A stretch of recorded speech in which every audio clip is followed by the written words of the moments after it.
छत्रपति संभाजीनगर जिले के वेदांत नगर थाना क्षेत्र में 59 वर्षीय बुजुर्ग ने 3 साल की मासूम बच्ची के साथ अनैसर्गिक अत्याचार किया। इस दिल दहला देने वाली घटना से समाज मंसून हो गया और इस घटना से संभाजीनगर शर्मसार हो गया। बताया जा रहा है कि आरोपी ने स्कूल से लौटती बच्ची को बहलाकर अपने घर ले गया। वहां उसने हैवानियत की सारी हदें पार कर दी।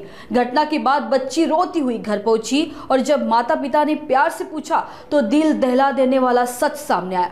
परिवार में तनाव फैल गया।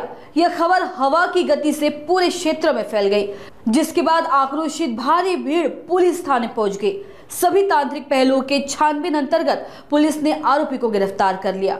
पुलिस ने आईपीसी की धारा 62, 64(2) और 65(2) और पॉक्सो एक्ट लैंगिक अपराधों से बालकों का संरक्षण अधिनियम 2012 की धारा 5, 9, 6, 3, 1 के तहत मामला दर्ज कर लिया।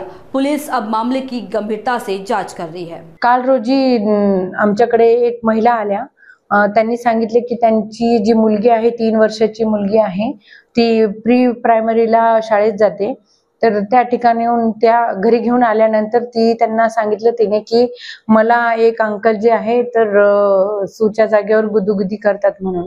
तर त्यावेळेस तिला सगळं व्यवस्थितपणे विचारले असता सदरच्या मुलीने कसं झालेले प्रकार आहेत ते तिने सांगितले आणि त्यावरून त्या महिलेने आमच्याकडे येऊन तक्रार दिली आणि आम्ही सुद्धा तिच्याशी विचारपूस केल्यानंतर सदरची गोष्ट जी आहे तथ्य त्याच्यात दिसून आल्याने सदरची जी आहे महिलेने दिलेल्या तक्रारीवरून आम्ही पोलीस स्टेशनला त्या व्यक्तीच्या विरुद्ध जे आहे गुन्हा दाखल करून घेतलेला आहे।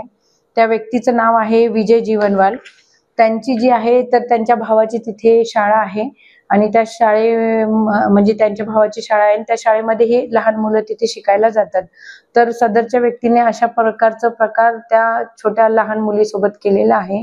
त्यावरून आम्ही BNS कलम 62, 64(2), 65(2) आणि पॉक्सो एक्ट बाल लैंगिक अपराध संरक्षण अधिनियम 2012 चे 5, 9, 6, 3, 1 RSW यानुसार जे आहे गुन्हा दाखल केलेला आहे।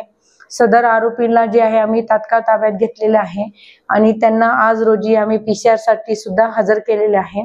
त्यांना 2 दिवसाची PCR पुढे मिळालेली आहे आणि या नंतर सुद्धा जे आहे एकदम स्ट्रिक्ट कारवाई आम्ही त्यांच्यावर करणार आहोत। आणि सदरच्या गुन्ह्यामध्ये जे आहे अॅट्रॉसिटी ऍक्ट लावल्यामुळे सदरचा जो आहे तपास माननीय ACP सागर देशमुख सर यांच्याकडे देण्यात आलेला आहे आणि वरिष्ठांच्या आदेशानुसार आणि मार्गदर्शनानुसार यामध्ये जे आहे स्ट्रिक्टली कारवाई आम्ही करीत आहोत।